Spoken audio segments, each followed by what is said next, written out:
mas não deixeis cair em tentação e livrar do mal. Amém. Obrigado a todos. Ô, Joeli, o pessoal da Caixa está aí? O Thiago está aí. Estou aqui, sim. Bem, Thiago, nós vamos dar uns minutos para você aí, para você falar sobre a Caixa lá. Uma palavra. Bom, tudo bem? Boa noite aí para todos. Agradeço muito aí por poder participar com um pessoal aí tão selecionado. E muito importante aí para o que eu vou apresentar hoje.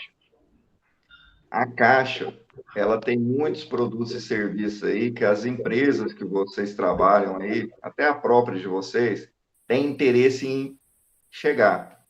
Eu vi no Pronamp mesmo, que teve muito empresário que falou que ficou de fora. Ah, não consegui pegar, meu gerente não me ligou, não falou comigo.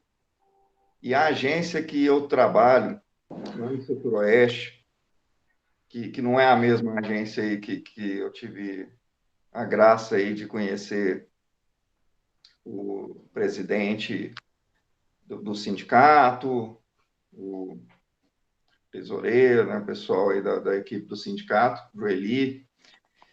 Não foi o mesmo local que eu estava lá na agência Anguera, né? A agência Anguera acaba que é uma agência grande, eu vejo um pouco de dificuldade o pessoal conseguir chegar lá.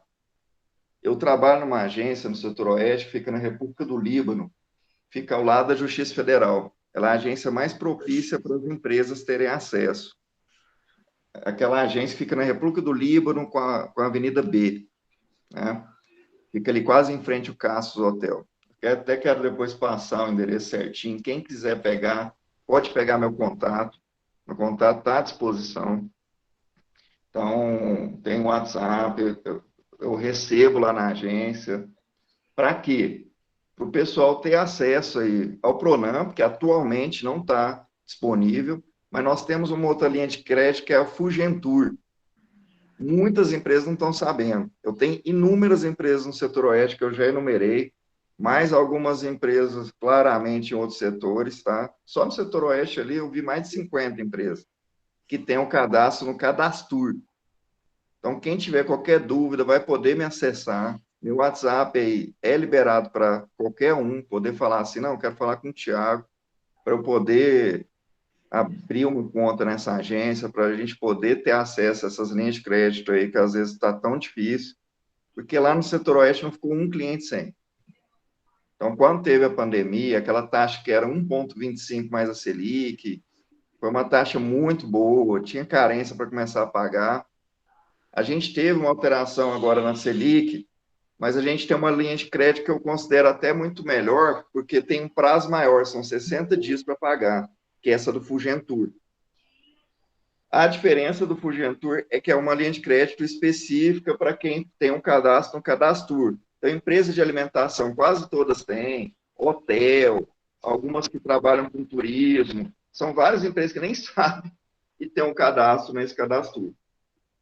Estou à disposição, então, estou me colocando à disposição para todos os contadores, para a gente poder fechar aí parcerias, tá bom?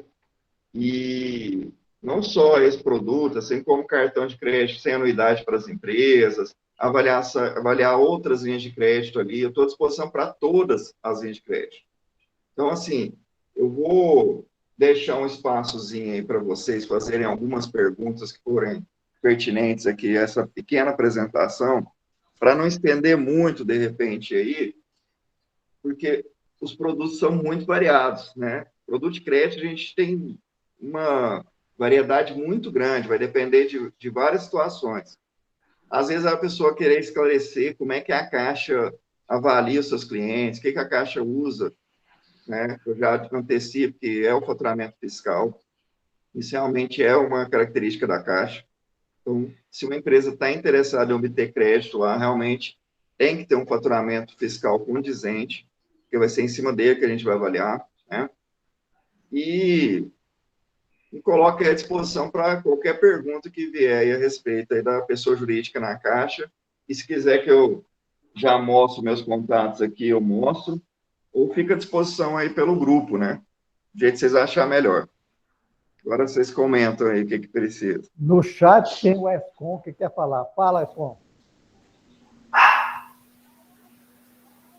O Escom está fazendo. Faça o contato aqui, Wesley. Por favor, meus clientes, muitos não pegaram. O Escom está aí?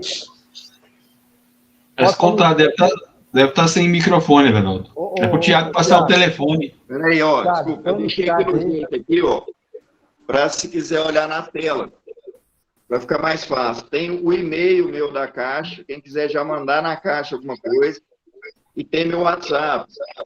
Eu vou falar aqui também junto. É o 62 98238 9400. Então, 62 98238 9400. Eu peço só a gentileza aí do pessoal me contatar pelo WhatsApp, porque assim, às vezes fica um pouco difícil de eu atender ligação, porque eu estou negociando com o cliente, estou conversando lá, mas eu retorno todo mundo. E esse é o e-mail lá da Caixa, tá? Tiago, seu e-mail é tiago.lima@caixagov.br, né? Isso, exatamente. Tá, eu vou publicar aqui no chat aqui para o pessoal. Pode publicar. tiago.j.lima@caixa.gov.br. Beleza, vou publicar para o pessoal aqui no chat aqui. O pessoal está perguntando. Para concluir também aqui, porque acaba que isso aí nós vamos lá, quem quiser chegar lá, ó, sou muito fácil de receber, chegou lá, fala que quer falar comigo, tem acesso à agência na hora, tá? Fala, ó, o Thiago me convidou aqui, você pode ir, não precisa esperar, lá não tem fila também, é uma agência diferenciada, quem conhece aquela agência lá, sabe que ela é uma agência que não tem fila. Mas, de qualquer forma, como é pessoa jurídica, fala, ó, vem falar diretamente com o Thiago, pode falar. Eu atendo lá na PJ da agência, tá? O acesso lá é fácil, manda a documentação que lá eu explico todos os detalhes para a gente conseguir aí dar tudo bem aí na questão da aprovação, funcionar bem esclarecido. Alguém quer fazer pergunta ao Tiago? Tiago, nós agradecemos a sua vinda e tá, ele colocou no chat, alguém vai ligar para você, tá? Então, obrigado. Tá? Alguém tem pergunta aí, pessoal? Questionamento, pergunta? Eu vou colocar uma pergunta para vocês. Eu, particularmente, acho o seguinte.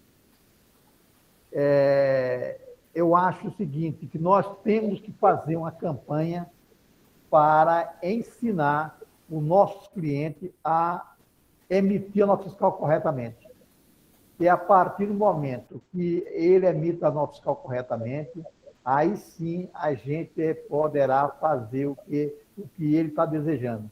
Então, esse negócio do monofásico, tudo é falta de emissão de nota fiscal corretamente.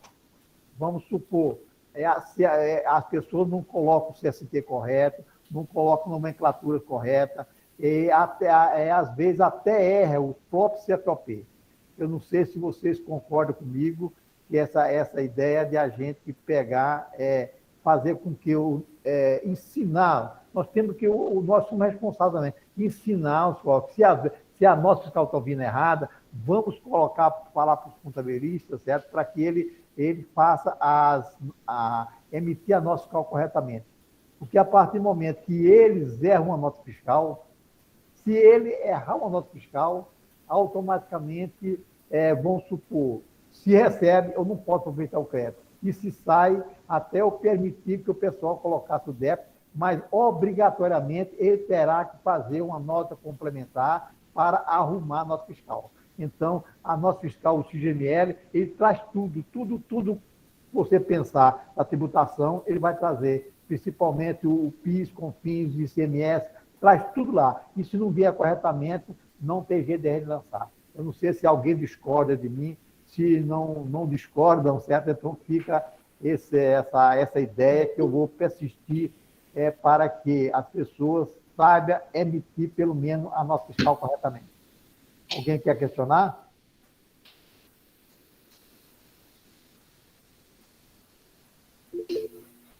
Vanildo, fala. Boa noite a todos.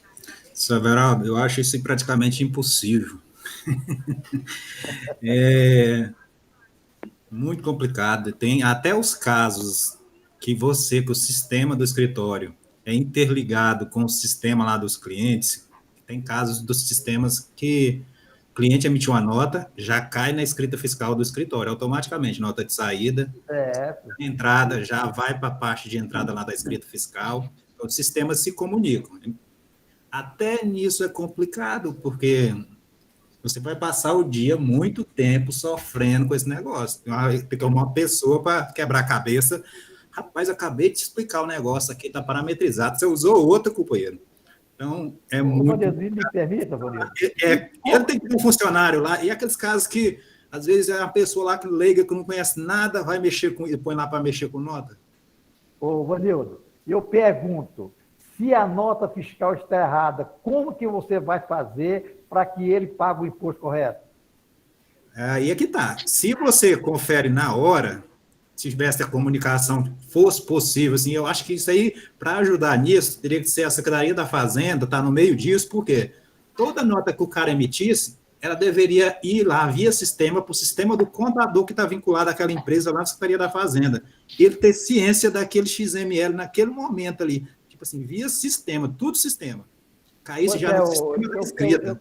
Eu continuo perguntando você, certo? Se a nota fiscal está errada... Se está errado, tem carta de correção. Se não for possível corrigir, é cancelar e fazer outra corretamente. Mas se não veio isso a tempo, nada disso pode fazer depois. Pois é, isso que é o problema sério. E eu, para começar, você que mexe com a firma grande, tudo bem. E 90% aqui mexe com as pequenas, certo? Agora, o pessoal não sabe tirar uma nota. Agora, a ideia nossa é que ele sabe que a contabilidade, ela começa na emissão da nota fiscal, certo?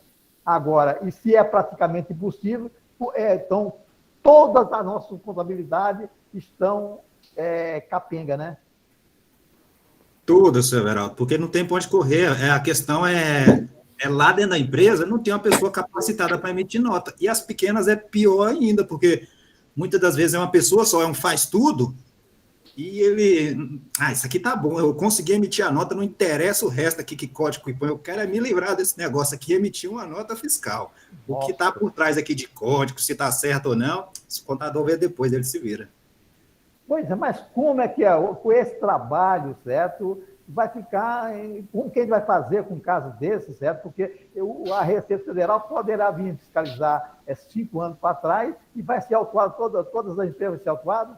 Para você ter isso certo, você vai ter que assumir o papel lá do seu cliente, emitir nota para ele. Vai fazer isso? Nunca. Então... Não, mas pelo menos ensinar para eles. Mas ensinar como isso, a emissão de nota depende muito da situação, é uma coisa assim, não é engessado, depende muito da operação. E se acontecer uma coisa lá que é excepcional, a pessoa vai emitir do jeito que ele já sabe. Ele não...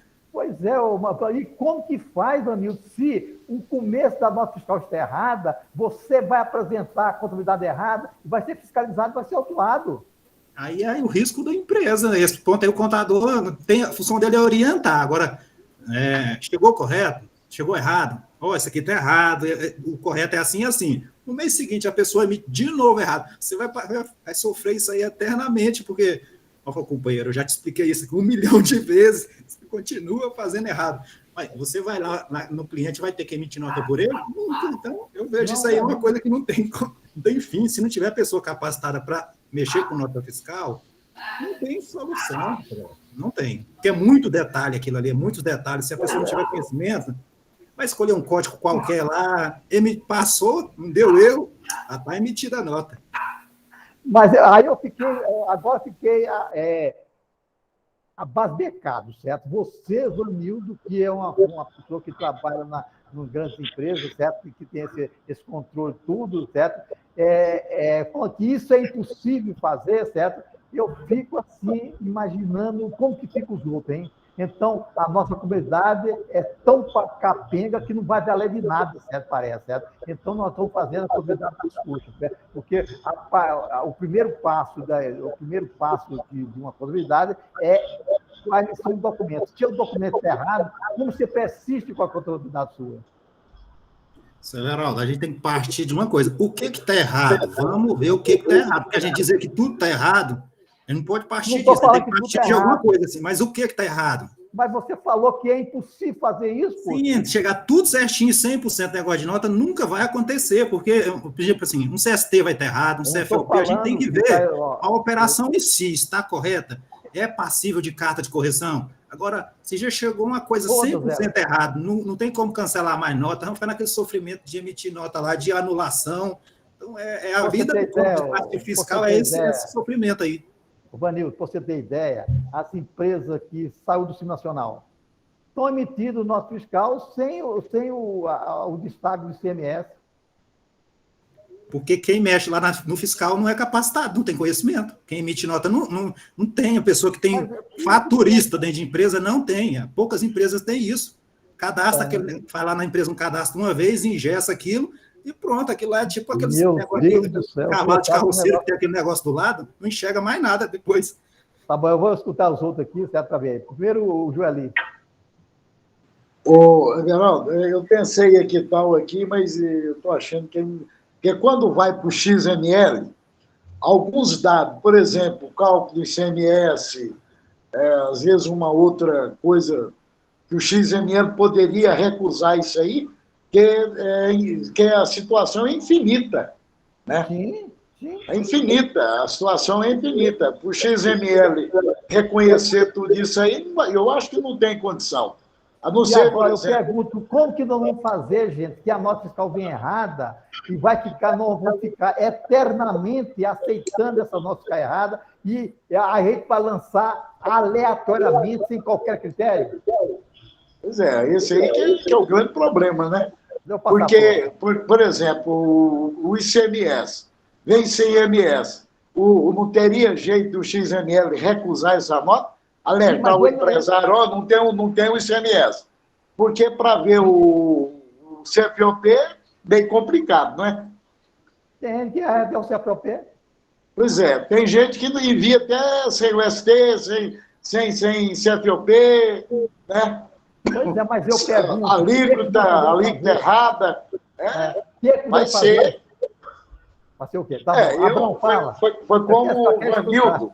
Peraí, foi como o Vanildo mencionou, né? É muita coisa aí, quem está no outro lado é o Ctrl-V, certo?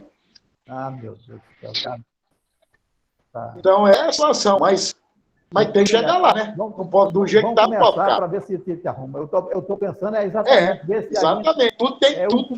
Tudo tem que ver tem que ter início, tá bom. né? Abrão, fala. Porque se a gente já pensar no fim sem o início, não tem jeito. Tá bom. Abrão, fala.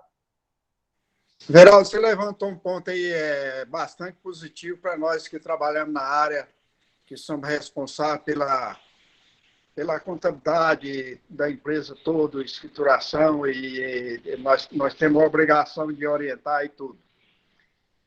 Eu não vejo muita dificuldade, não, Everaldo, porque através dos programas gerenciais, você vai lá e vai parametrizando, vai arrumando, vai saindo as dificuldades. Então, você elimina aí praticamente 90%, 95% dos problemas devido ao usuário lá não ter grandes conhecimentos de questão tributária. Então, a gente tem que... Eu fiscalizo todo mês, os meus clientes estão emitindo nota certa, tá? Aqueles fornecedores que enviam nota fiscal errada, eu me envio correspondência, reclamo. Muitas vezes a gente não tem a resposta do profissional lá para resolver a questão e fazer a orientação correta. Mas nós temos que lutar e treinar o pessoal a usar o sistema, entender um pouco de tributação. A gente chega num termo aí bem evoluído aí. 100% não sei se a gente consegue, mas a gente consegue aí 95% ou mais. Eu tenho trabalhado muito nisso, né, Everaldo?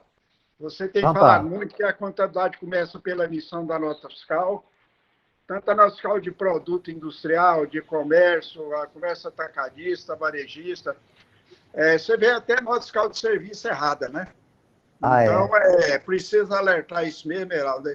Foi bem levantada essa situação aí. E vamos trabalhar muito e divulgar e pedir os colegas para poder ajudar nisso aí, porque realmente tem muita falha e os colegas, a gente reclama tudo e eles não ajudam a gente, tá certo?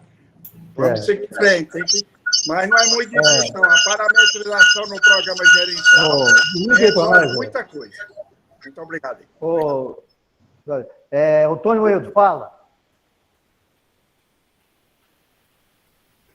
Depois é Geraldo, boa noite a todos. Geraldo, o Vanildo, e até em parte tem razão, né, em relação a isso aí, porque é muito difícil. Mas o Abrão também tem razão em outra parte que também nem sempre é impossível. Eu vejo o maior problema no sentido aí é o seguinte, na nota é quando o pessoal vai cadastrar a entrada do produto no sistema. Certo. Nem tanto na missão a nota de saída, ela é o reflexo da entrada errada, né? A saída errada é o reflexo da entrada errada. Tranquilo. Então, a partir do momento que a pessoa cadastrou, a maioria dos programas de gestão aí, eles têm. Quando você faz tem uns que utilizam capturando o XML, outros lançam manual, mas a maioria está utilizando hoje já o capturando o XML das notas que chegam para dar entrada. Então, é mais fácil de triar o produto, que no cadastramento do produto novo, você já verifica que ele entra com o CFOP de saída correto, o CST correto para saída, com isenção ou não, com redução de base de cálculo. Eu tenho um cliente que tem muitos produtos, nós fizemos o quê? Meu funcionário foi para lá, passou um dia inteirinho com eles, parametrizando o cadastro de produto deles. 100% certo. Ele 300 notas por mês, menos, né? Não é muita coisa, comparado com algumas grandes empresas.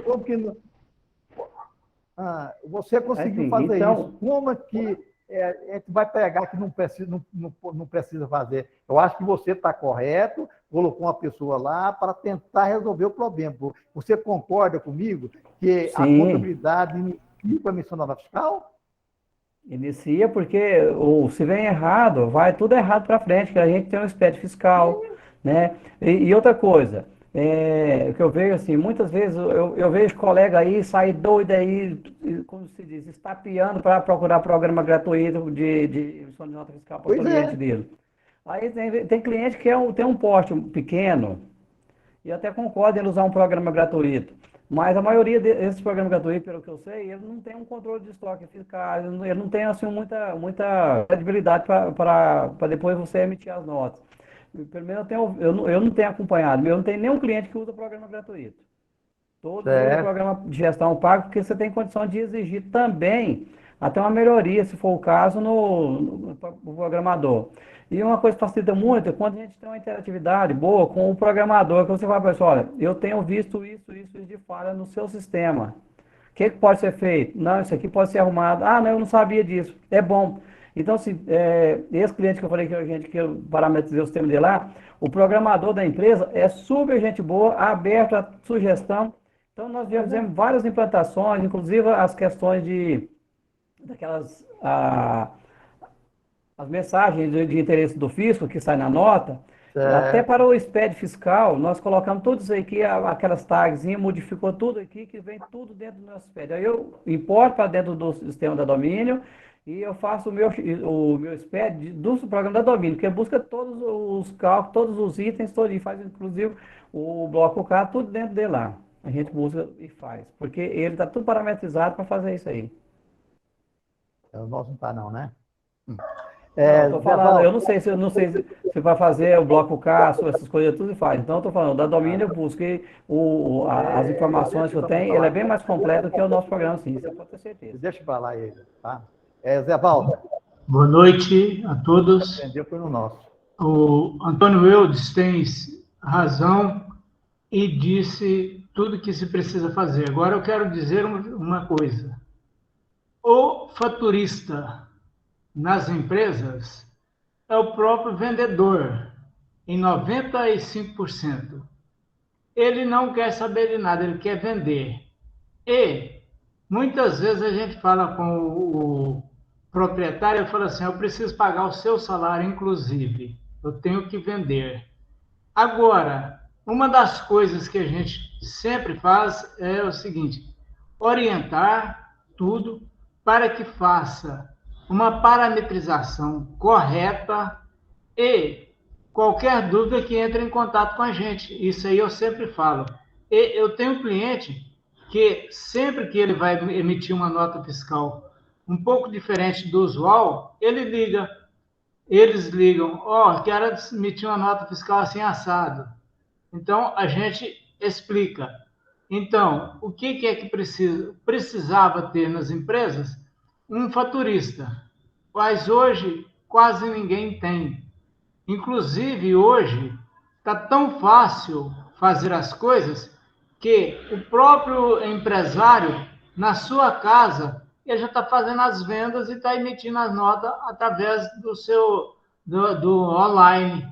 Então, nós temos que analisar esse aspecto aqui, né? Não podemos crucificá-los, porque está difícil, e também nós não podemos nos sacrificar. Temos que ter abertura para eles e eles ter a abertura para nós. A partir desse momento, nós vamos conseguir, eu não diria 100% igual o Vanildo falou, mas vamos conseguir ter um caminho de via dupla. Assim é que eu acredito. Não tem como a gente fazer com que o empresário faça cursos ou o quê? Porque, principalmente, se a gente pedir para que mande uma pessoa para fazer um curso, ele fala assim, hoje ele está comigo, amanhã ele está com outro. E aí? Obrigado. Tá. Essa colocação que eu coloquei, gente, é que a gente, pelo menos, certo, oriente os nossos empresários a emitir uma nota fiscal aceitável, certo? Porque essa nota fiscal que nós estamos vendo aí, o que eu estou recebendo, é muita nota fiscal errada, gente. Não é difícil a gente pensar uma nota fiscal que está correta. Inclusive, certo, nós não permitimos na entrada que a pessoa aproveite o crédito. Aí isso não tem jeito. Mas na nossa saída, deixamos a pessoa colocar, desde que ele faça uma retificação da nota, certo? Essa é a ideia, tá? Abrão, fala. O Eudes levantou um ponto muito importante aí nessa situação, que é o cadastro do produto. Então, gente, se vocês analisar e arrumar o cadastro do produto bem adequado, bem definida a parametrização tributária de tudo que é necessário pôr, é 95% que a nota sai correta. É difícil errar. Então, o Eudes levantou esse ponto muito positivo aí, que para resolver essa situação é o cadastro do produto. Como o José Valdo falou, isso aí é verdade. Os vendedores hoje é que emite as notas, não vai ter faturista mais, entendeu? Mas se você faz um cadastro de produto bem arrumado, fiscaliza, olha se está certo, o Eudes está com toda a razão. Você elimina 95% dos problemas. Fala, Vanildo. Severaldo, esse é um tipo de problema que depende, assim, empresas pequenas, eu acho muito difícil de achar uma solução, porque você explica, a pessoa que vai emitir nota, às vezes, não tem conhecimento, o sistema é um sistemas mais simples. Quando é uma empresa grande, essa parte aí já é mais fácil, por quê? São sistemas mais completos, onde você cadastra operações e dentro dessas operações está tudo parametrizado, todos os códigos de CST, CFLP, tudo, a pessoa vai lá e escolhe uma operação, por trás daquilo já está tudo parametrizado, dentro dessas operações já tem exceções, tem uns produtos que é ST, monofásico, essas coisas, está tudo parametrizado, aí é questão de sistema, você vai lá, faz isso uma vez, e só faz à medida que precisa novos produtos, que mudou alguma coisa da legislação. Agora, quando é empresa menor, aí é que o bicho pega, porque você explica, vai lá e explica. Pouco tempo depois, mudou aquele funcionário que você explicou, é outra pessoa lá que joga ele lá dentro, ele fala assim, não me explicaram nada aqui, me puseram aqui, eu tenho que emitir nota fiscal.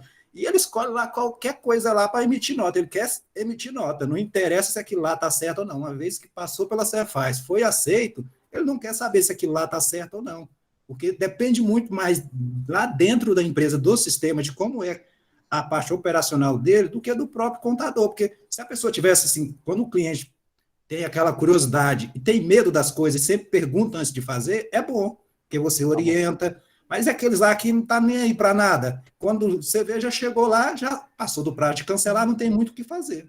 Não, Vanildo, não vamos olhar aquelas coisas ruins, vamos pensar, certo, em aperfeiçoar cada vez mais. Eu vou continuar batendo, até, certo, a perfeição, seu Vanildo, nunca eu vou alcançar ela, não, mas a gente tem que sempre procurar chegar à perfeição. Essa é a minha meta, certo? Então, estou colocando isso exatamente para chamar a atenção dos contabilistas que não desse esse avacalhamento tão feio do jeito que está existindo hoje, porque eu continuo falando que a contabilidade inicia, certo, na emissão nota fiscal, certo? Agora, se você deixar banalizar, ela vai chegar banalizada aqui e não tem programa que vai consertar também não, tá? Então, essa é a minha eu vou continuar persistindo nisso, certo? Para até que você quer. Será que um dia a gente alcance, certo? Pelo menos os 90% que o nosso Adão está falando aí. Mas nós vamos continuar persistindo para que o contabilista, pelo menos, saiba olhar um XML, como que o XML é lançado, tudo isso, inclusive, você falou, nós temos que olhar o XML daquela firma do SST, olhar o XML também, certo? Analisar um XML de uma emissão nota fiscal, a maioria não está sabendo, então nós vamos procurar agora para frente, e aqui é o meu alerta para vocês, é que nós todos sabemos verificar um XML para que a gente lance corretamente. Essa é a minha ideia, certo? Agora, se não querem fazer, eu vou sempre persistir, tentar fazer o mais correto possível. Agora, se não querem, então eu não posso, certo? Eu não sou Deus para punir ninguém, não sou Deus para fazer com que a pessoa faça correto, mas, pelo menos, vamos tentar chegar num denominador comum. Não sei se você quer falar mais, vamos largar disso, porque... Não, eu só queria complementar esse episódio, por exemplo.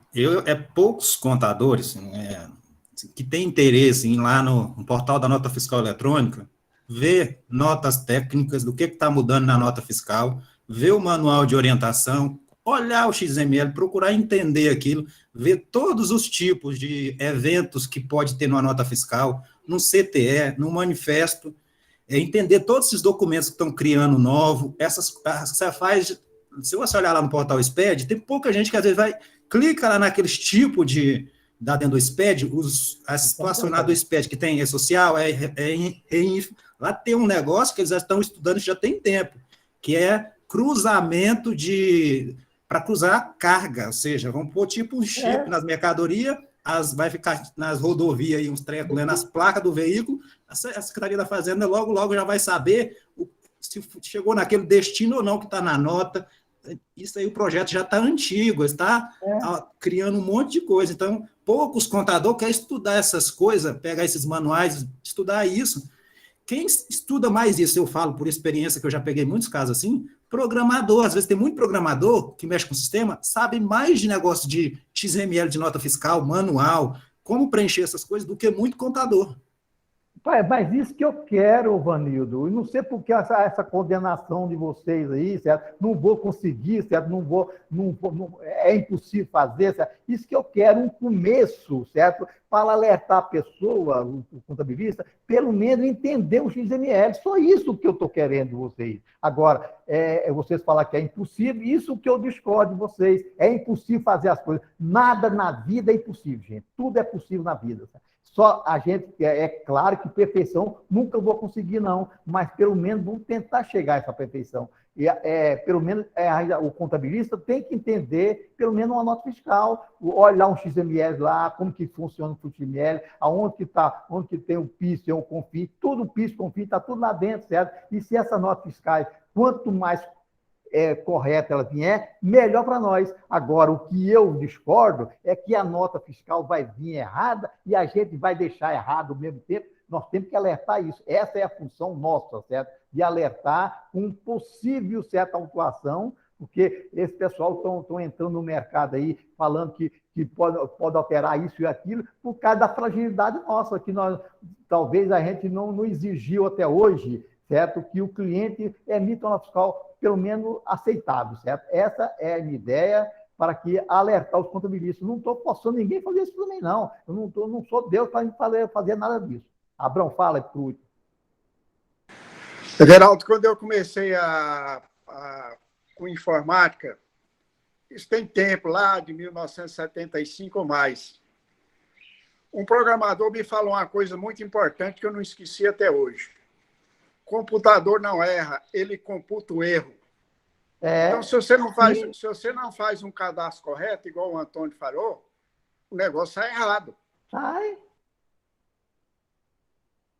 Sim. Mas nós não temos a obrigação de chamar a atenção dos nossos clientes. Então, igual o Vanildo falou, os programadores são obrigados a entender do XML, senão eles não conseguem fazer nada. Então, tá, não. Certo. Falou. Falou, Abraão. Vamos. Mas eu vou persistir com isso, sei que quem sabe o dia que ele vai chegar, vai alcançar alguma coisa. Alguém quer fazer pergunta? Quer colocar pauta? senão como que o programa deles vai emitir uma nossa cal? Tá certo? Certo, igual o Antônio abriu.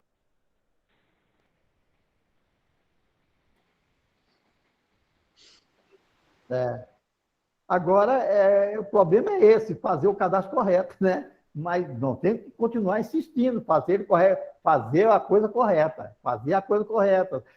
Vai estar errado? Vai. Pode errar? Pode. Mas sempre querendo fazer o correto. Isso que é a minha sugestão, tá? Alguém quer fazer pergunta ou fazer pauta? Ô, Everaldo, eu tenho uma pauta para pôr aí. Ok? Pode falar.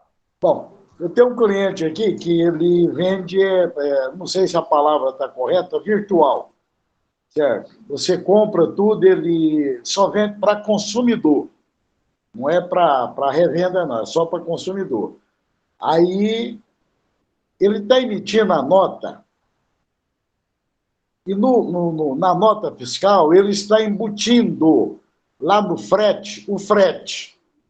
E a nota fiscal, no total, está calculando o ICMS com o valor da mercadoria e com o valor do frete. Certo.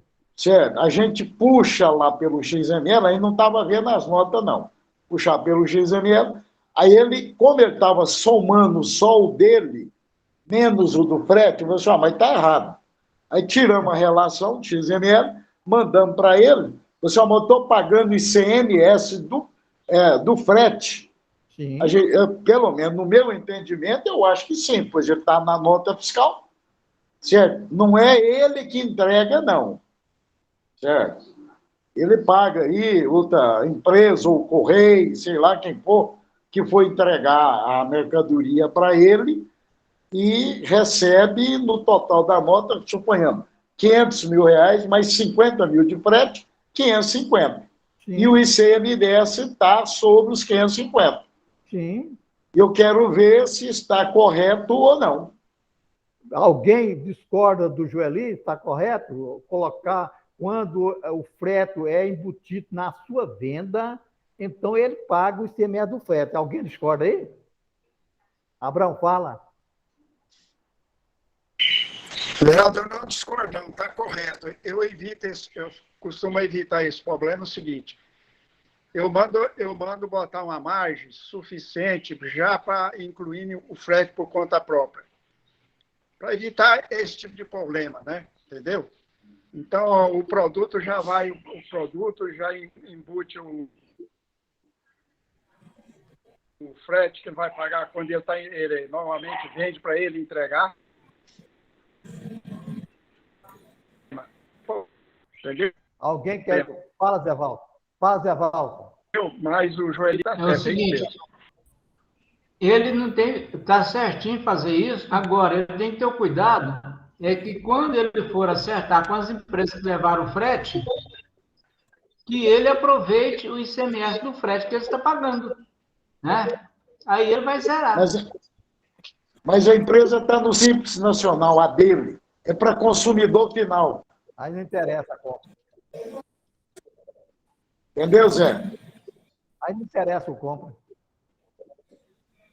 Mas pelo menos ela entra no concurso lá, Zé. Porque ele não está querendo pagar. Diz que viu uma live, não sei de onde que é, que fala, diz que o ICM sobre o frete, isso aí não paga. Mas ele só mais compra. É pelo faturamento total. Não tem jeito, não. Pois porque ele está destacando a mercadoria e destacando o frete. Claro, mas somando os dois, a própria nota já puxa, o próprio sistema. Alguém tem a sugestão para ir para esse empresário, que se alguém viu por aí afora, se alguém viu isso aí, que não paga o frete, não paga o ICMS do frete na saída? Everaldo, é igual eu estou falando aí, embute o frete no preço de venda, você elimina esse problema tudo, ainda fala para o seu cliente, eu não cobro frete. Entendeu? Minha conta. Então, embute no preço, frete. A omissão... divide o nome, rapaz. Problema de entendi o telefone da sua mãe. A omissão de informação. Lá na nota fiscal eletrônica tem o frete lá dentro, paga o ICMS normal, gente. Alguém quer falar? O Abrão, ele não pode fazer isso porque o produto que ele vende, certo? Tem uma concorrência muito grande na praça, é mala. Certo? Se ele aumentar, os outros vendem mais barato, ele perde o cliente. Mas aí tem que colocar o frete. Otávio, fala. A previsão legal disso aí está no artigo 13 da Lei Complementar 87 de 1996, tá? Artigo 13 da Lei Complementar 87 de 1996, a famosa Lei Candir. Tem que pagar, né? Lei Complementar 80 e quanto? 787 de 1996. Só 87? Lei Complementar 87 de 1996, Lei Candir. Aquela lei que modificou o ICMS. Isso mesmo. Essa é velha que é danada. Nilza, fala. Nilta. A Nilta levantou o braço. Nilton, você está com o microfone fechado. Nilta, fala. Abriu agora, né? Abriu? Pode falar. Abriu. Tá me ouvindo, né? Estamos. Primeiro, eu peço desculpa para vocês que eu atrasei hoje e não dei conta. Mas a pergunta é o seguinte. Eu tenho uma empresa que estava... Ô, Nilton, Oi. Por favor, 2 minutinhos, certo? Então, ficou respondido, né, Joeli? Ficou. Então, tá bom. Obrigado. Pode continuar, Nilda. Tá. É uma empresa que estava fazendo contabilidade até em 2014, né? 2014. E nunca mais ele foi... Estou fazendo o Simples Nacional e tudo, só a parte fiscal. E parou a parte contábil dele. O que eu devo fazer? Eu começo da agora para frente ou eu vou fazer tudo retroativo? Alguém quer responder para a Nilda? Então, eu posso responder para ela, depois o pessoal que vai... Fala, Otávio. Nós temos um curso aí, Everaldo, que acho que esses vídeos estão gravados aí no sindicato e tem uns slides que trata disso. O que a senhora vai fazer, dona Nilton? A senhora vai fazer um levantamento patrimonial em 31 de dezembro, por exemplo, se a senhora for fazer a contabilidade a partir de 2022, a senhora vai fazer um levantamento patrimonial dessa empresa. Ou se não, pegar os dados que tem lá em 2014 e verificar o que a empresa adquiriu, por exemplo, de imobilizado. Aí nós vamos formatando um balanço, né? Aí só tem algumas informações básicas para fazer isso. Por exemplo, valor de banco, você vai pedir o extrato para a pessoa em 31 de dezembro, né? Para só iniciar a sua contabilidade agora em 2022, por exemplo. Pega o extrato em 31 de dezembro. Outra questão, o estoque, logicamente, ele já está legalizado lá na Secretaria da Fazenda, que é o estoque de 31 de dezembro. Capital também está escrito lá. A senhora tem condições de levantar também o fornecedor, porque as compras que foram feitas em novembro e dezembro, logicamente, vai passar saldo a pagar no mês de fornecedor para exercício. Dezembro a janeiro? Exato. Aí a senhora tem a folha de pagamento, FGTS, impostos. E faça uma abertura. A senhora vai compondo esses valores e a senhora vai fazer um balanço de abertura disso. A senhora tem prerrogativas, né, de fazer isso daí. Agora vamos lá.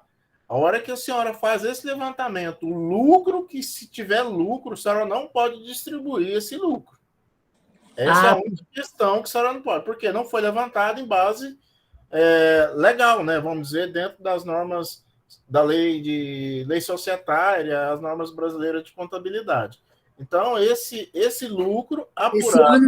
Esse ano de 2022, eu não posso distribuir lucro dele para o próximo ano. Aí a senhora apura separadamente e vai ficando aquilo lá, entendeu? Uhum. Agora, a situação que a gente tem para regularizar esse lucro futuro seria fazer ingresso de capital. Aí muita gente entende que isso é distribuição de lucro. Eu entendo que não. Nós temos uns slides aí, depois se o Wesley tiver, ele pode até passar aqui, o Mestre Everaldo, nós fizemos um curso de 2013 e 2014, um convênio com o Conselho de Contabilidade, nós viajamos aí para umas 17 a 20 cidades do estado de Goiás, fazendo essa informação aí, tá? Só para lembrar, né, o Otávio, e dona Nilza, e reze durante 5 anos, certo? Durante 5 anos não pode fazer distribuição de lucro? Não, reze durante 5 anos, porque o Estado... rezar, tá, eu vou rezar sim. O Estado poderá pegar esses 5 anos, certo? Porque o Simples Nacional, no mínimo que você pode ter é o livro caixa. Se você não tem o livro caixa, você está fadado a ser autuada, certo? Agora, se você tem a escrita fiscal, tem o departamento pessoal, a contabilidade tua está 70% feita. Então é só você puxou um plano de conta no nosso programa, puxou o plano de conta, aí se você quiser, em 2015, vai para 2015, 2016, pode colocar 2022, então pode fazer de 2016 para frente, né? 2016, 2017, 2018, 2019, 2020. Então, 2016 para cá, a senhora pode fazer, a senhora me liga que você vai ver o quanto que é fácil fazer uma contabilidade, desde que essa parte fiscal sua esteja correta e o departamento pessoal esteja correto. Então, é simplesmente, certo, se estiver correto, é uma coisa rapidinha para você fazer. Eu aconselharia a só fazer essa contabilidade para ficar sossegado. Agora, se não quer fazer, faça igual que nós colocamos, faça igual o Otávio falou, e o Estado, certo, a partir de 2013, certo, no mínimo, de acordo com a Lei Complementar 23, ele tem que, no mínimo, ter o livro caixa, certo? No mínimo. E o livro caixa é muito mais difícil do que fazer uma contabilidade. Então, tá bom. Tá? Agora, se não, faça do jeito que o Otávio falou e vamos rezar para passar os 5 anos, tá? Então, tá bom. Agora eu vou fazer outra pergunta quase igual, mas é um pouquinho pior. O que aconteceu? Até 2018, estava fazendo a contabilidade de uma empresa, né? Ainda continuo, mas assim, até 2018 eu estava fazendo contábil. Mas sempre a sócia e a empresa com caixa estourado, todo ano. Começou em 2016, o caixa estourado em 2015, 16, 17 e 18. Tá bom. Mas a sócia tinha ela é médica, tinha um salário muito bom. Eu peguei o dinheiro emprestado da médica, da pessoa física, e fui emprestando para a empresa. O que aconteceu? Em 2018, ela passou essa empresa para outro companheiro, outro colega. E o que aconteceu?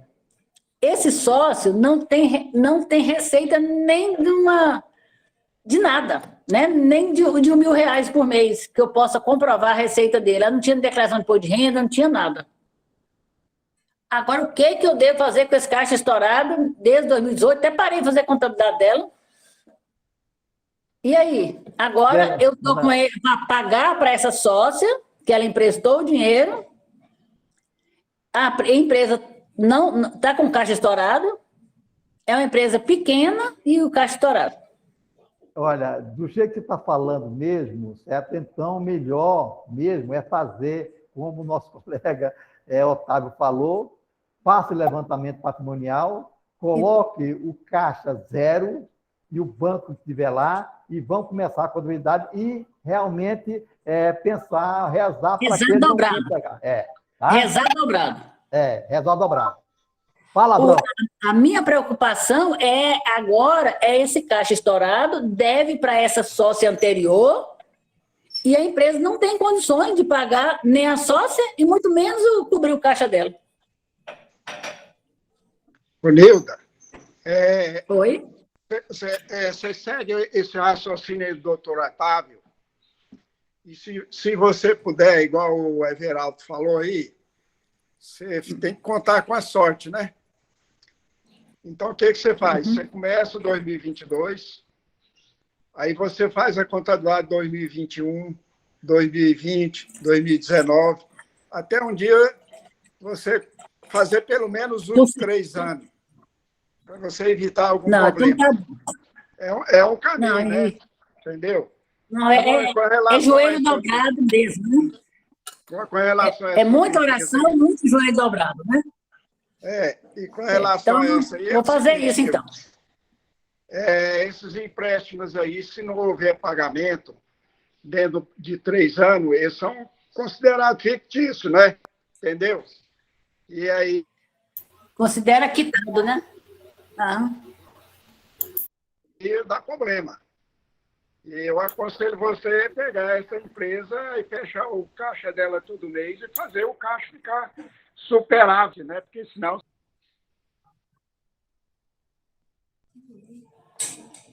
Não, mas então tá bom. Eu tenho tempo de fazer mais uma pergunta, porque eu já cheguei tarde. Posso fazer outra pergunta? Pode sim, colega. Posso? Pode. Então tá bom. Em relação à associação de conselho escolar, a contabilidade que eu peguei, estou pegando hoje, de conselho escolar, né? Ela chegou para mim fazer uma alteração, porque mudou de diretor da escola. Eu já estou fazendo a alteração e quer saber o tipo... Oi. Espera um pouquinho. Eu tinha levantado o braço o Antônio Eudes e o Vanildo. Quer dar mais sugestão? Depois você entra na pergunta. Não, então tá bom, pode falar.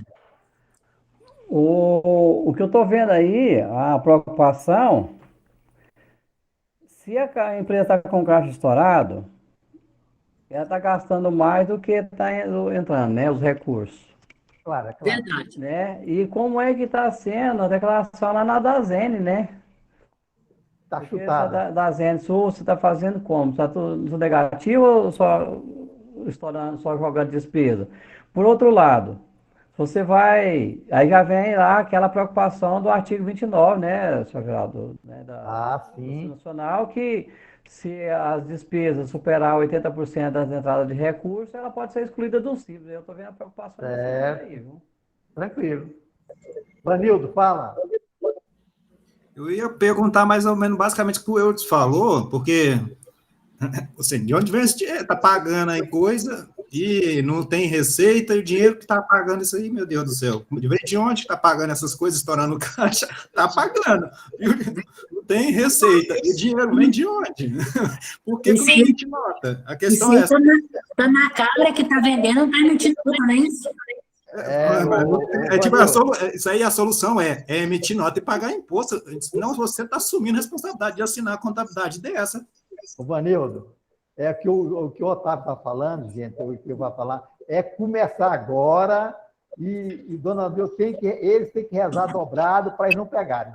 Mas se não mudar o comportamento, senhor Everaldo, vai continuar. Ano que vem está estourado do mesmo jeito. Pois é, vamos ver se conserta agora para frente, ué.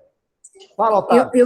Uma pergunta eu faço. No fim do mês, se ele não tiver a nota, eu posso fazer uma venda complementar e mandar ele pagar simples? Bem, eu sempre falei isso nos cursos que nós fizemos, quantos anos atrás, né, Otávio?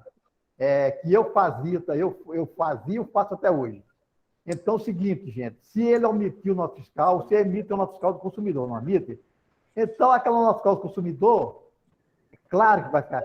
É 200, eu chego e coloco 2.000, pronto, e ele vai pagar imposto. E coloco lá, olha, a sua receita estourou em tantos mil, eu alterei a sua nota fiscal por omissão de receita, alterei sua receita na nota fiscal no multal, pronto. Eu coloco desse jeito, certo? Oi, Everaldo, e quando não tiver nota fiscal, for cupom fiscal? Esse cupom fiscal mesmo que altera. Tá. Entendi. Deixa eu falar. Fala, Otávio. Dona Neuta, eu quero agradecer o Wesley aí, que ele conseguiu localizar esses slides aí que eu e o Márcio Everaldo fizemos esse curso. Eu já joguei ele no grupo aí, no grupo do sindicato aí, no grupo de estudo e no IFAC. Aí, só ela dá uma olhadinha. Logicamente, esses slides é só um orientativo, né? Você tem que buscar mais as informações. Tem várias legislações aí que pode ser que estejam desatualizadas, porque foi em 2013 que nós fizemos isso. Então, tá no site aí. No site não, no site. Eu quero agradecer o Wesley aí pela pesquisa que ele fez no sindicato aí, conseguiu localizar esses slides aí. Tá aí, e qualquer coisa aí, se precisar, estou à disposição para maiores esclarecimentos, tá? Como é que você faz o balanço de abertura? É um orientativo para você fazer um balanço de abertura, tá? Tá no Zap. Isso aí, Saveraldo. Pronto. Agora faz a sua outra pergunta, Nilda. Ela saiu. Ela saiu? A Nilda saiu. Ela deve voltar, né? Alguém mais tem questionamento aí? Tem pergunta? Abrão, fala, Abrão. Everaldo, eu quero só que já em reuniões anteriores já houve alguém procurando saber dessa informação. O CDL e o outro órgão aí, eu não estou lembrado qual que é, no dia 20, 21, 22, 23, eles vão fazer diversas palestras lá, e uma delas é sobre e-comércio, que é essas questões de empresa virtual, venda virtual. Então, quem tiver, às vezes, ver sobre isso aí, é só ligar no CDL para participar desse curso, essa palestra é baratinha, é R$100. Quem pode, às vezes, dizer melhor sobre isso aí é o Vanildo, porque eles que iam olhar lá, porque ele estava interessado sobre esse assunto aí, tá certo? Falou. Alguém mais quer fazer pergunta ou questionamento ou dar sugestão? A Nilza voltou. Dona Nilza, pode fazer a sua pergunta, que é a última.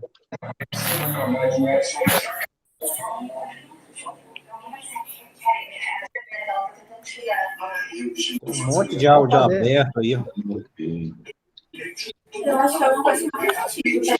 Pode fazer. Ou então, L... Elziane, pode fazer a pergunta, Elziane. Ela saiu da reunião. Ela também não voltou, a outra. Dona Nilda.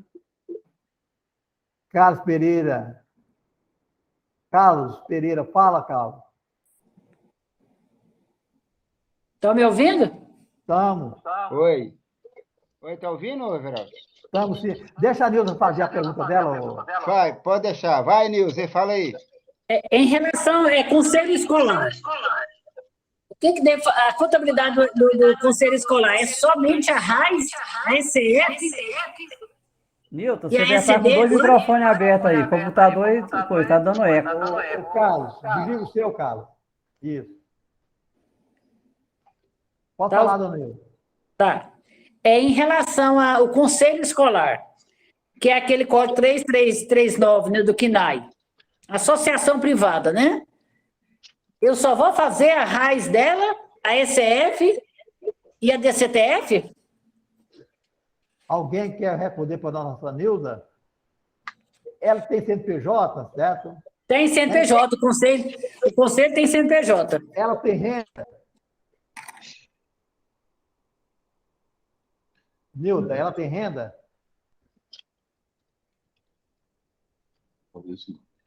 Nilton.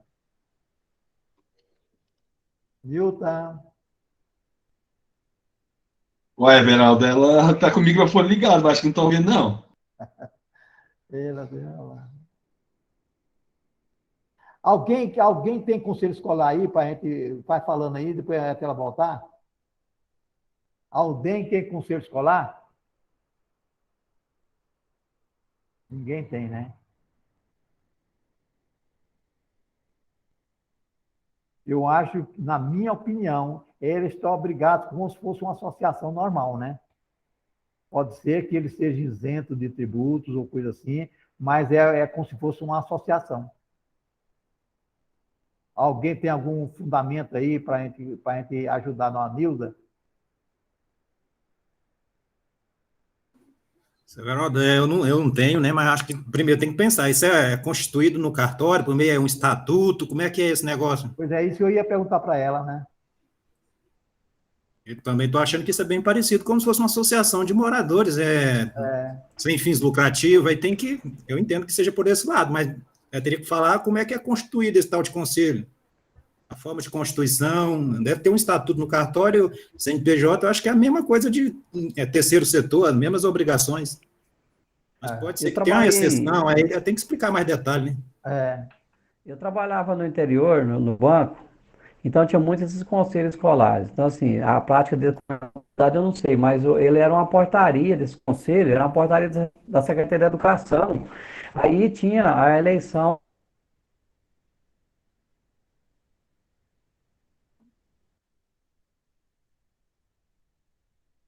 Eu acho que o meu caiu fora, viu? Travou lá a internet dele. Eu não tenho nada sobre o valor. Pode falar, o Eudes. Voltou. Eudes, pode falar aí da sua conexão. Essa internet por aí tá tudo danado, isso. Pois é, não, engraçado, a minha parece que estava legal. Eu falo assim, eu trabalhava no interior, então tinha muitas caixas escolares no interior, né? Então, as pessoas seguinte, recebem uma portaria da Secretaria da Educação com o valor dessas verbas, e aí eles abrem essas verbas, vai da secretaria e elege quem que é o presidente dessa associação, né, dessa caixa escolar, desse conselho, e aí a contabilização delas eu não sei como é que funciona direito, não, porque eu falo assim, no sistema, a operacionalização dela, em termos de movimentação de recursos, de onde vem, dessa forma. Agora, no caso do terceiro setor, eu não sei o que incide, o que tem de obrigações fiscais, tributárias, eu não sei nada. Tributo eu sei que ela não paga nenhum imposto, né? Agora, a forma de o que tem de obrigações acessórias, eu não tenho conhecimento, não. Então, vamos passar para o Carlos. Carlos, fala. Carlos Pereira. Geraldo, eu cheguei até atrasado, estava vindo de Brasília. Eu queria saber se alguém falou alguma coisa sobre essas empresas que entraram, deu opção pelo Simples Nacional, não saiu a resposta, ela pagou os débitos. Como é que vai ficar? Saiu alguma coisa da Receita? Da Receita tem algum posicionamento? Ela só vai falar em março. Como é que vai ficar esse recolhimento antecipado? Não é antecipado, não. Ele pagou, né? O que devia. Leva no carro? Então, não, estou falando, ele pagou, mas como é que ele vai recolher o mês de janeiro agora? Espera aí, Severaldo, deixa eu dar uma conversada aí. Fala aí, Otávio. Seguinte. Eu pagaria normal. Espera aí. Gente, é o seguinte. Tem um procedimento que você tem que entrar naquele sistema do ECAC, no E-Processos. Você vai ter que entrar lá e pedir a opção pelo Simples Nacional. Aí é dentro de um processo. A Receita Federal, aí você vai ter que pedir lá tem que fazer um requerimento e tem que pensar outros documentos lá. O Fábio até... Eu estava numa live ontem, a Sucena me passou as informações que o Estado do Espírito Santo colocou para a gente jogar essas informações dentro desse E-Processo. A Receita Federal vai te dar o número do protocolo, aí essa empresa que vai regularizar seus débitos até 31 de março de 2022, ela for fazer o PGDAS de janeiro, ela vai ter que colocar um número do protocolo que a Receita vai fornecer. Aí, dentro do cálculo do Simples, ela vai perguntar que ente federado que é, se é o federal, se é o estadual, se é o municipal. Vai colocar o estado. Aí, sim, depois que você inserir esses dados, é que você vai conseguir fazer o PGDAS. É isso que está sendo feito. O Fábio até colocou no grupo, eu não sei se ele está aí, se tiver, eu lanço lá. A informação tem que ser feita. Aí também eu posso até colocar no grupo. A Ana Paula aí perguntou com relação a CIEG, né? Está no chat aí que ela está perguntando. O que aconteceu, Ana Paula? A nossa presidente, a Sucena, ela fez uma live com aquela doutora Thalita. E o que a CIEG conseguiu? A CIEG conseguiu uma liminar com o juiz da terceira vara federal aqui de Goiânia, que os débitos que estavam lá na Receita Federal, aonde nasceu o débito, fossem todos eles transferidos para PGFN, com a opção lá na PGFN, que nós temos agora, com essa liminar, 3 situações. Por exemplo, lá na PGFN, nós podemos fazer por adesão, que é 60 meses, sem redução de juros e sem nada. Você tem uma transação que você pode fazer. Aí, o que a CIEG está dizendo? Que você tem a opção de fazer uma transação de repactuação, uma coisa assim nesse sentido. Aí, o que acontece na sua empresa? Você tem que colocar o faturamento dos últimos 4 anos e você também deverá colocar a quantidade de funcionários dos últimos 2 anos, se não me engano, admissão e demissão, quem ficou em suspensão. Tem uns critérios lá também, pergunta lá a quantidade de obrigações, patrimônio líquido, pede dados dos sócios. Aí o sistema da PGFN vai fazer as tratativas disso e você pode ter a opção de até 142 parcelas, porém, você tem que pagar o valor total do débito, 137. 1% do valor total do débito em até 8 parcelas, e essa opção de até 142 parcelas com redução de juros e de multas, que a gente não sabe determinar, porque é o sistema que vai montar um score. Se você caiu o faturamento, aumentou o funcionário, ou demitiu o funcionário, então é o sistema que vai fazer. Agora, não sei se você entendeu. Agora, o que acontece? A CIEG conseguiu isso e ela chamou essa responsabilidade para ela, porém, com o intuito de quê? De captar associados para ela. Só é beneficiado disso daí quem for associado da CIEG. É isso que aconteceu, né? E a CIEG tinha um prazo. Agora o Fábio está falando aí, está levantando a mão, a minha posição é essa aí, entendeu? Tá? Fala, Fábio. Bem, se a colega estiver interessada, pode me ligar amanhã, que eu passo o link para ela desse questionário que o Otávio falou. Esse questionário, você alimenta e já envia, ele vai direto para a CIEG. Aí a CIEG entra em contato, analisa e, se for o caso, você faz uma ficha lá, a empresa, e entra na liminar. Lembrando que é uma liminar e essa liminar é suscetível de Fábio, cair. Fábio, espera um pouquinho. O Raimundo, desliga o seu microfone. Pode falar, Fábio. Essa liminar é suscetível de cair, embora eu acho que não caia, porque a Receita Federal, ela mesmo criou um mecanismo lá para migrar esses débitos da Receita para a PGFN. Porque o que ocorre? Muita empresa tem débito na PGFN e na Receita. Então, o débito da PGFN, como o Otávio falou, é bem vantajoso, tem uma redução ótima.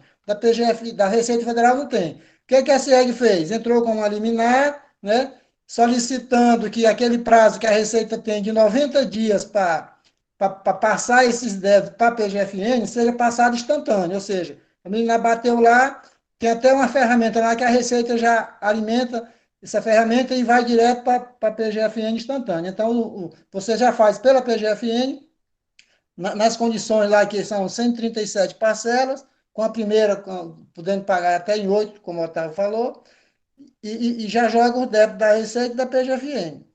Ciente que é uma liminar, mas eu acho que essa liminar, a Receita Federal, como em algumas situações que aconteceram anos para trás, e de empresas, a Amazônia também já fez isso uma vez, e a Receita Federal não derrubou.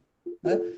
Que para ela é negócio, ela vai estar garantida o recebimento, que é melhor você pagar com menos do que pagar com juros mais alto. Então, Fábio, eu tenho o link e o telefone do pessoal da CIEG. Quem tiver interessado, me liga amanhã. tá bom, hein, Fábio? Aí é o seguinte, eu passei aí para o grupo os procedimentos que tem que fazer para quem quer fazer o PG10 no mês de janeiro e de fevereiro, dessas empresas que pediram enquadramento até 31 de janeiro de 2022, porém tem o prazo para regularizar até 31 de março de 2022. A gente não sabe até que ponto que isso daí, por exemplo, às vezes a empresa não consegue fazer tudo isso e vai, faz o PG10 e paga. A minha orientação é que esperasse até o mês ou fizesse o PG10 e não fizesse o pagamento, aguardasse a consolidação do pedido. Porém, quando eu estava na live de ontem, a minha presidente Sucena me passou um orientativo do estado do CRC do Estado do Espírito Santo, né, que precisa lá de passar algumas informações para você conseguir aquele número de protocolo para você fazer o PG10, tá? Aí tem que anexar documento, um requerimento que você está fazendo essa opção, escanear tudo e fazer um processo eletrônico, o sistema vai te dar o protocolo para você colocar lá, para você fazer seu PG10 de janeiro e de fevereiro.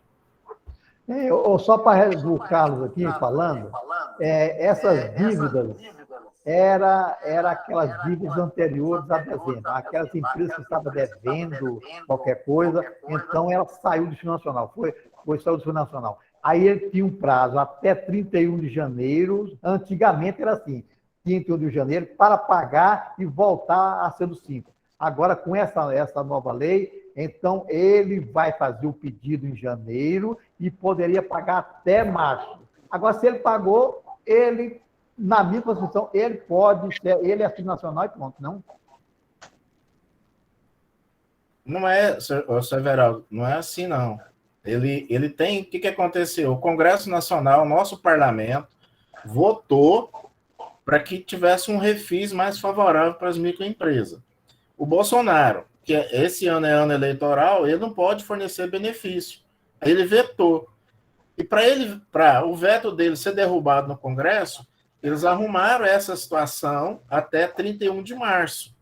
Aí, o que o Comitê Gestor do Simples Nacional fez? Editou uma resolução que é a número 164 de 2022, dando às empresas do Simples a oportunidade de regularizar os seus débitos até 31 de março de 2022, porém, essa empresa deveria ter solicitado o seu enquadramento até 31 de janeiro de 2022. Sim. Aí fica essa situação, senhor Everaldo, de janeiro até 31 de março. Eu estou no Simples ou não? O que eu faço? Eu não sei. Então, aí precisa de fazer esse número de protocolo lá dentro do sistema, solicitar e a Receita fornecer esse protocolo para garantir alguma coisa futura. Na minha concepção, Otávio, se ele pagou esse débito até dia 31 de março e ele fez esse pedido em janeiro, na minha concepção, ele está legal, agora não precisa fazer mais nada, ele fica nacional. Tranquilo. Agora, aí, se ele vai parcelar, é outra coisa, né? Certo, quem vai parcelar é outra coisa. Agora eu preciso também lembrar a todos que é o seguinte, quando o débito vai para a PGFN, a PGFN retira o ICMS e retira o ISS. A PGFN só fica com os tributos federais. E aí você tem que negociar com a Cefaz e com a prefeitura o seu débito. Porque se tem prestação de serviço, tem ISS. Se trabalha com ICMS, tem o ICMS do Estado, então aí você tem que procurar o Estado para legalizar a parte do ICMS e a parte do ISS das empresas que tem, tá? Fala, Carlos. É o seguinte, então, a empresa ela fez a solicitação pelo enquadramento, só que não fez esse processo. Esse processo pode fazer após 31 de janeiro? Pode fazer agora? Para gerar o processo, no caso, para pagar? Pode, né? Pode. Então tá, eu sei, é o DDA, no caso, né? Lá no isso mesmo. Fala DDA. Não, beleza, então. Ok, patrão, obrigado. Antônio Eudes, fala. O que o Voltaire tinha falado aí é o assunto que eu ia dizer também, que seria a negociação do ICMS ou do ISS, quem tiver, ela tem que ser à parte, realmente, que é só os tributos federais. E se a pessoa, se não fez a opção até 31 de janeiro, não adianta esperar mais, que não vai voltar mais não. Ele tá ruim sobre essa internet, hein? Tá ruim a internet sua. É porque tá chovendo, seu Everaldo, nessa região aqui. Pelo sim, pelo não. Pessoal, quem não estiver falando, por favor, desliga o microfone, que está dando microfonia.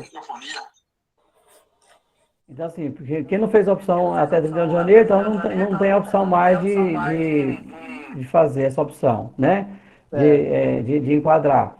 E pelo sim, pelo não, como o Otávio disse aí, se a pessoa não tem certeza se vai enquadrar ou não, mesmo se atendido o pleito, mesmo tendo feito a opção e não sabe se vai conseguir regularizar, é melhor não fazer nenhum recolhimento do imposto, muito embora tenha o juro e multa, porque depois, se tiver que optar pelo Simples Nacional, se ele for enquadrado, ele faz pelo Simples Nacional normal. Se tiver que optar pelo presumido ou real, é com pagamento do imposto. E se já tiver recolhido em qualquer das modalidades, aí ele tem que entrar com outros processos, reverter toda a situação, pedir ressarcimento ou compensação. Aí dá mais trabalho ainda, para o contador, né? Não é para o cliente. Tá bom. Nilda, fala. Vê se eu consigo falar agora, né? Tá chovendo e aí deu 2 relâmpagos, a internet caiu. Em relação ao conselho escolar, é o CNAE 399. Eu só preciso fazer só a RAIS, a DCTF e a ECF. A pergunta que ia fazer, esse conselho escolar, ele tem receita? Não. Pelo que eu saiba, não tem receita. Tem umas escolas que não tem receita. Agora, tem algumas escolas que já têm receita, que talvez venham dinheiro para fundo de escola, né? Vem do fundo municipal. Tem algumas escolas que sim, agora outras não vem nada. É repasse, dona Neuta. Isso aí é repasse da secretaria ou da secretaria estadual ou secretaria municipal. Isso. Ela não tem receita própria. Então não é receita, é só repasse. É repasse do governo, então não é receita, você não tem tributação sobre isso. Então não tem. Com caixa escolar, não tem tributação sobre isso. Então basta fazer a DCTF e a RAIS e a ECF? Sim. Só isso? A contabilidade do conselho escolar, só basta isso? A contabilidade você tem que fazer seguindo a contabilidade do terceiro setor, que tem um ITG, acho que é 2000, que trata das empresas do terceiro setor. São entidades sem fins lucrativos. E ele tem que fazer o controle da aplicação desse recurso. Tem que fazer o controle dessa aplicação. É a contabilidade que o senhor Everaldo está falando. Eu tenho que fazer a contabilidade dela, não é só apresentar essa documentação, não. Não, e apresentar o ECD. E aí, outra coisa, esses caixas escolares, eles são feitos em cartórios. Não é isso mesmo? Isso, o registro. Em cartórios. Então, o registro dela não é na junta, não, é no cartório mesmo. Cartório mesmo, justamente. É isso aí que nós estamos falando com a senhora. Pois é, mas por mais que em cartório, eu tenho que fazer a contabilidade dela normal. Sim, seguir, tem uma ITG, que é uma interpretação técnica. ITG, Interpretação Técnica Geral do Conselho Federal de Contabilidade das entidades sem fins lucrativos. Sim. Eu não sei se... Eu não estou muito a par ainda dela. Não sei se é a ITG 2000 que trata disso daí. E ela já teve revisões também, tá? Não, então eu vou... 2002. Você tem que olhar o seguinte, até o plano de contas não é o mesmo plano de contas, né, Everaldo? Você usa o nosso programa, Anilda? Não. Eu uso o domínio. Porque eu usei o meu programa até muito tempo, depois deixei. No nosso programa tem lá o plano de conta específico para o terceiro setor. Não usa o de indústria nem o comércio. Tem que ver isso lá, senão na hora de enviar o ASCD, ele não aceita. Ah, sim. Eu consegui entrar aqui, eu quero compartilhar com o Vanil, é a ITG 2002, tá? A 2002. 2002, que é a entidade do terceiro setor, que são entidades sem fins lucrativos, tá? Você tem que obedecer o padrão determinado por essa normativa do Conselho Federal de Contabilidade. Então tá bom, mas já valeu, já me ajudou muito. Eu vou, e qualquer dúvida que eu tiver semana que vem, eu volto a perguntar, porque eu recebi esse conselho escolar hoje, né, para mim fazer a alteração de diretores e também fazer a contabilidade dela, que é RAIS, que ela falou que eles precisam de RAIS, já cobrou a Secretaria de Educação dela, né? E aí eu já falei sobre a DCTF, sobre a ECD dela, mas assim, da parte contábil eu não sabia, eu pensei, hoje eu pergunto para os meninos para me dar uma orientação para ela amanhã. Mas eu vou dar uma analisada direitinho e depois, se eu tiver alguma dúvida, eu volto a perguntar para vocês. Mas muito obrigada, entendi. Vanildo, fala. O que eu ia recomendar para ela é dar uma lida nas instruções normativas dessas declarações, quais precisam ou não, porque tem algumas, por exemplo, que vincula a outras coisas. Então, o ideal é olhar as instruções normativas, o que o Otávio falou realmente procede, isso aí, ITG 2002, que isso aí, como se diz, para quem mexe com o terceiro setor, é a Bíblia de contabilidade, tem que ver ela, quando tem que prestar contas, tem que seguir tudo que está lá nela bonitinho. Não, então tá bom. Alguém mais quer fazer pergunta? Severaldo, já também, acabei de colocar ela aí no grupo aí do nosso grupo de estudo aí, viu, dona Nilton? Você pode até capturar ela aí e guardar ela aí, ó. Já tá a ITG 2002 está aí, no grupo de estudo. Ótimo, muito obrigado, viu? Nada. Ontem eu perdi sua live, não foi possível, né? Queria participar, mas não foi possível ontem. Mas tem oportunidade de você colocar no YouTube. YouTube, você entra no YouTube, põe YouTube CRC, você vai ver todas as lives nossas. Otávio, Otávio, tá aí no chat, eu já postei já. Aí o Wesley já postou também, tá? Ah, maravilha. Muito obrigado, Wesley. Nada. Alguém mais quer fazer pergunta ou questionamento? Alguém mais? Fala, Raimundo. Boa noite, colegas, tudo bom? Eu queria ver com os colegas aí, é o seguinte, eu tenho um cliente, uma jantinha, bar e restaurante, que é que dá baixa nessa empresa e abrir uma outra empresa logo em seguida. Porém, tem débitos, né, tanto da Previdência quanto de FGTS. Eu até pensei de fazer a baixa e dar o andamento na abertura ao mesmo tempo. Mas a minha preocupação é em relação aos débitos de FGTS, por exemplo. Eu consigo, depois da empresa baixada, o proprietário ir pagando esses débitos, mesmo assim com a empresa baixada? Algum colega aí tem essa experiência em relação a isso aí? O pessoal depois fala aí, eu vou falar uma coisa para você, Raimundo. Se vai colocar no mesmo local, mesmo objetivo, é sucessão legal, viu? Realmente é no mesmo local. Então, o meu objetivo, sucessão legal, a outra empresa vai assumir todas as dívidas dela.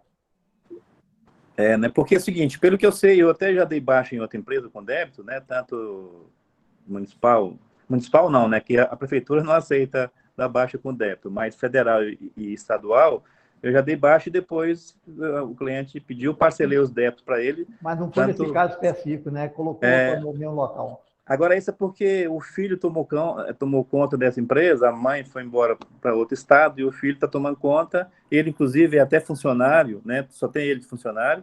Teria que fazer o desligamento dele, né? Dar baixa na empresa. Como ele não quer mais estar vinculado o nome da mãe, até está um pouco um desgaste entre os dois, ele quer assim, eu dou baixa na empresa que é da minha mãe, né? E logo em seguida eu quero abrir uma para mim. Mas é no mesmo local, as mesmas atividades. Caracteriza a sucessão legal.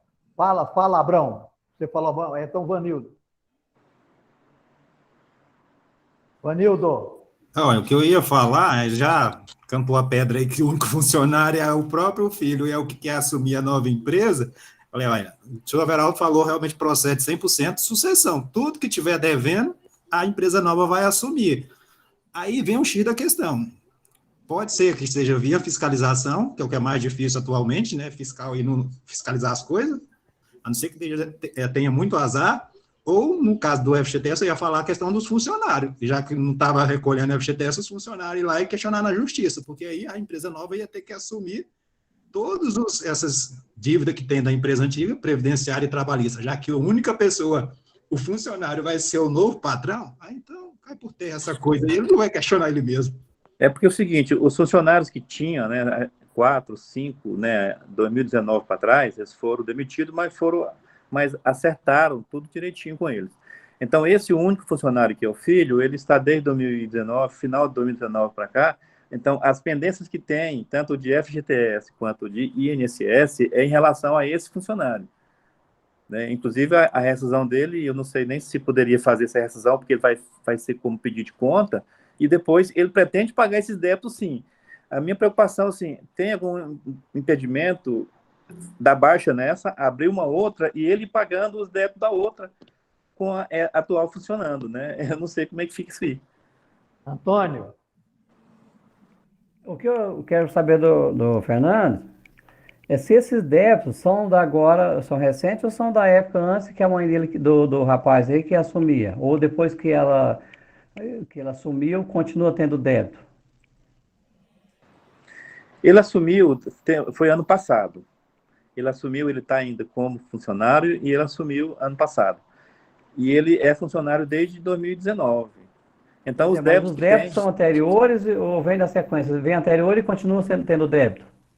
Não, os débitos são posterior. Posterior, quando a mãe foi embora e ela assumiu, aí não pagou mais o FGTS e nem INSS.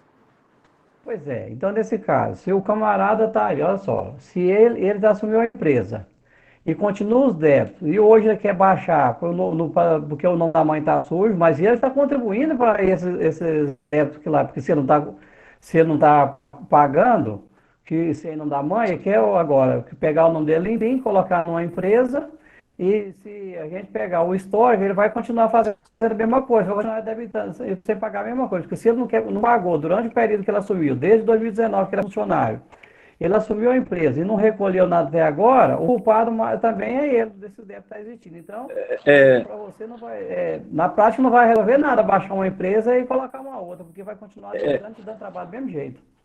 Só que é o seguinte, Wildes, para ter uma informação mais precisa, ele, na verdade, eu não vejo malandragem nele e nem maldade, não. Inclusive, os débitos da Previdência, ele devia mais de R$4.000. Ele, desde o início do ano passado, ele vem pagando 1 a 2 guias por mês, ele deve 4 competências só da Previdência. Né? Ele está fácil de quitar, ele até está falando de quitar elas. Agora, do FGTS, que está desde 2019 para cá, ele até pediu para eu calcular, eu mandei para ele começou até a pagar, mas ele ainda deve muito, deve mais de 4 mil de FGTS, mas porém é só em relação a ele mesmo, ao empregado ele, né? Não tem de outro, não tem dívida de FGTS de outro funcionário, não, é só dele. Assim, eu não vejo malandragem nele, só que como ele quer ficar livre da mãe, não quer pertencer, nada da mãe pertencer a ele, quer baixar e pôr a empresa, inclusive, com o nome dele, né? E começar, recomeçar, né? Então... Porque o seguinte, igual você está falando aí, se ele tem boa vontade, é melhor ele entrar então com o pedido de parcelamento da FGTS e continuar. E pode alterar o contrato social para o nome dele, ele passa a ser sucessor, já que todo jeito ele quer continuar. Porque o FGTS, o Ministério do Trabalho volta e meia estão fazendo as notificações para o batimento de cruzamento de GFIP com a CFIP e FGTS, o recolhimento, e está mandando as intimações para recolher. Se ele faz essa baixa aí, daqui a pouco vem tudo para ele de uma vez só, uma atuação é muito pior. Eu acho que você fizer para ele um parcelamento da FGTS, eu acho bem mais vantajoso hoje. Concordo, realmente. Abrão, fala. Ô, Raimundo, isso aí é uma situação assim, como eu dizer assim, isso aí abrir outra empresa, aí eu sou totalmente contra isso. Porque isso aí não é solução, é uma arrumação.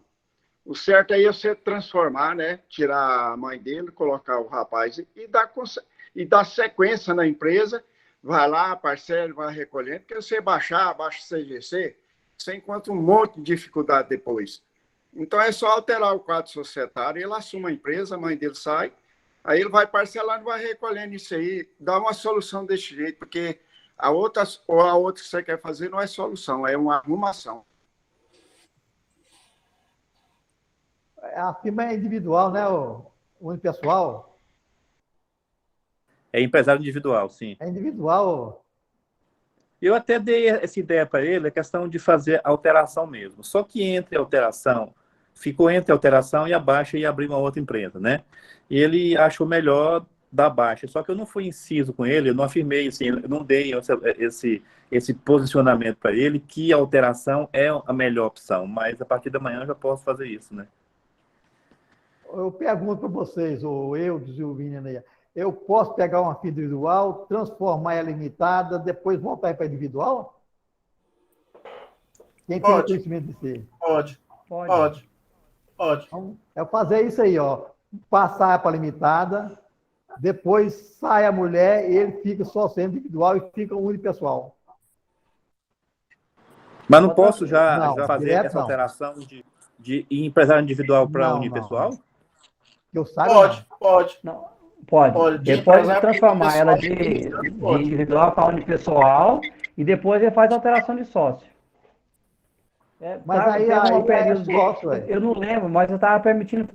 Ele só não permite alterar individual para individual, mudar de sócio de individual para individual. A não ser quando é por falecimento, do empresário, do individual.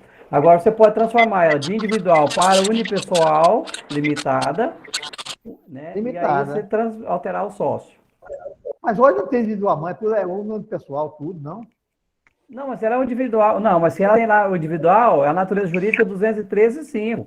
E a unipessoal é limitada, é a natureza jurídica 202.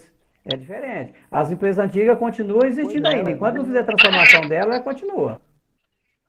Mas o certo seria o quê? Passar para uma limitada, depois tirar o sócio e passar para o unipessoal. Não, passa para limitada unipessoal. Ela pode transformar direto, de individual para limitada unipessoal. Eu não sei. Pode, ela é limitada, mas unipessoal. E aí depois eu altero o sócio. Aí ela pode mudar o sócio depois. Mas não tem só, é só uma pessoa só, o Eudes. Sim, exatamente. Ela pode transformar um unipessoal em um sócio só. Antes de criar a sociedade limitada unipessoal, lá no artigo 1033 do Código Civil, tinha o inciso 4 lá, que ela tinha que recompor o quadro societário em 180 dias ou baixar, ou então recompor o quadro societário. Mas quando criou a sociedade limitada unipessoal, ela revogou o inciso 4 do artigo 1033 do Código Civil e ela pode transferir direto. Aí ela não tem prazo mais de expiração. Tanto que as EIRES vai ser transformada, vão ser transformadas automaticamente pela junta comercial em unipessoal. Todas. Vanildo, fala. Então, a instrução normativa do DREI. Eu acho, nesse ponto aí, põe na ponta do lápis aí, negócio de taxa, essas coisas, sai mais barato fazer isso aí que o Eudes está falando do que fazer uma nova empresa. Fora a canseira que você vai ter, negócio de taxa, coisa para a prefeitura lá, negócio de alvará, bombeiro, esse trem mexer, talvez saia mais barato. É que ele tem intenção de parcelar a dívida, continuar com a mesma empresa, porque em fins de sucessão, no mesmo endereço, mesma empresa, isso aí, mesma atividade, se tiver uma fiscalização, vai questionar tudo para trás, independente de ser nova. Então, eu não sei por que essa questão, não é a mãe a questão, tira a mãe e põe o filho, ele não quer continuar a atividade. Acho que sai mais barato a questão de taxa, essas coisas de o que vai gastar, fazer isso do que abrir uma nova também. Vanildo, mas assim, em relação a taxas, aí eu discordo porque é para baixar, não paga taxa. Então ele ia dar não, baixa. Eu estou falando da prefeitura. Porque para dar baixa, ele não pagaria taxa, né? Sim, mas para abrir uma nova empresa, você vai gastar taxa, negócio de abertura de empresa. Sim, mas poder fazer alteração, fazer duas alterações, vai gastar duas vezes também. E em relação a dar baixa e abrir a outra, só gastaria taxa só uma vez. Mas não pode, Raimundo. Sim, não, tudo bem. Eu não estou defendendo ele, não. Eu estou falando só a questão do Vanildo. Ele falou questão de taxa, né? Raimundo. Taxa, não. Raimundo, vamos dizer assim, vamos lá. Quando você faz uma baixa, igual você falou, ele não paga taxa de baixa, mas não tem taxa de extrato. Você vai abrir uma empresa, você vai pagar junta comercial, bombeiro, uso do solo, numeração oficial. Ok? Ok. Você abriu a empresa ainda. Agora, se você transformar, você vai gastar da mesma forma isso. Bombeiro, unipessoal, o bombeiro, uso do solo, numeração oficial e a JUSEG. Isso para você transformar. Então, seriam as mesmas taxas que você vai gastar na abertura. Quando você for alterar o sócio, você vai gastar só a JUSEG, porque você já tem bombeiro, uso do solo, número oficial, que você não vai mudar nada, vai alterar só o sócio, quer dizer, são mais 200 e poucos reais. Então, todo jeito, a canseira é muito menor. Verdade, concordo, e vou convencê-lo a que seja assim. A melhor ideia é essa aí. É igual que a pessoa chega para mim e fala assim, eu quero fazer uma procuração eletrônica. Eu falo, não faço, não. Você vai lá e vai fazer um certificado digital para nós, lá, faz um a um. Ah, não, mas aí eu tenho que gastar, mas as despesas são ossos do ofício, você assume o risco, você assume uma empresa e não quer gastar com um certificado digital de R$140, por exemplo, é difícil, não tem como nem ser empresário, não. Então, Verdade, o contrato vai ficar o seguinte, a firma individual, fulano de tal, passa, certo, para o sócio, fulano de tal, e agora para frente é unipessoal. Eu acho que é isso mesmo. É isso mesmo, Everaldo. Exatamente. Raimundo, você me liga amanhã que eu te dou até o modelo. Ótimo. Ótimo. Tá bom. Estou falando, olha. Quantas vezes eu postei modelo aí? Você que está no grupo aí, viu? Quantas vezes eu postei modelo aí de transformação de uma para outra, criação de empresa? Eu tenho esse modelo tudo. Fernando, fala. Obrigado, Antônio Edson. Oi? Antônio Edson, obrigado. Eu já usei os seus aí. Pois é, essa empresa dele aí é no nome de quem? Individual transformou em unipessoal, isso sem problema. Fala, Fernando. Everaldo, a empresa é no nome de quem? Essa empresa individual está no nome de quem? Da mãe dele. Está em nome da mãe dele. Ele tem que fazer duas alterações. Ele vai ter que fazer uma limitada, incluir nele, e depois fazer uma alteração para unipessoal para ficar só ele. Tem como fazer uma. Não precisa, não. Fernando, não precisa. Pode transformar ele em. Não precisa mais, não. Você faz a transformação de individual para unipessoal em nome da mãe e depois transfere para ele. Pode? Vai por mim, Fernando. Vai, então, de boa. De boa. Valeu, ótimo. Com essa unipessoal, acabou todas aquelas EIRELI, acabou individual, acabou tudo, parece, né? Ô, Everaldo, aproveitando aí, o Eudes falou. O Eudes falou sobre a. Everaldo. Quem quiser abrir, pode abrir. A JUSEG não proíbe abrir, mas não justifica hoje fazer uma unipessoal, uma individual, sendo que aí ela é patrimônio, ao passo que você pode abrir uma unipessoal com patrimônio limitado, né? Porque é limitada a captação. E pode transformar qualquer hora. Muito embora pode ser descaracterizada a personalidade jurídica, de acordo com o artigo 50 do Código Civil, mas isso aí você vai carecer de uma ação judicial, alguma coisa. Do contrário, não. Ele é limitado. Então, ficou praticamente em desuso. Ela é 99% em desuso, mas quem quiser abrir, a junta não pode. Agora, o que a junta não permite abrir mais é ela, que é assim, essa foi extinta. Raimundo, fala. Aproveitando aí o gancho que o Eudes falou sobre as EIRELIs, como é que vai ficar mesmo? Elas, automaticamente, elas vão deixar de ser EIRELI? Acabou. Já acabou, já tem uma instrução normativa do DREI, acabou de ser ela. E, inclusive, vai ser transformada em unipessoal. Até agora ainda não teve nenhuma ação nesse sentido, não vi prática, né? Mas a instrução normativa do DREI que vai ser transformada toda em unipessoal limitada. Não tem mais aquela obrigação de capital grandão mais, não. Acabou tudo. Não, mas aí nós temos que fazer alguma coisa para mudar isso, para alterar, ou vai ser automático? Segundo a instrução normativa do DREI, tomara. Quando fizer a primeira alteração, quando fizer a primeira alteração, tiver qualquer coisa, aí coloca algum pessoal. Pronto. Aí é obrigatório fazer. Por exemplo, se eu tenho uma EIRELI lá, por exemplo, eu tenho uma EIRELI, aí eu preciso alterar um endereço, uma atividade econômica, aí eu sou obrigado a já fazer a transformação. Tranquilo. Antes da intervenção do DREI. Aí é tranquilo.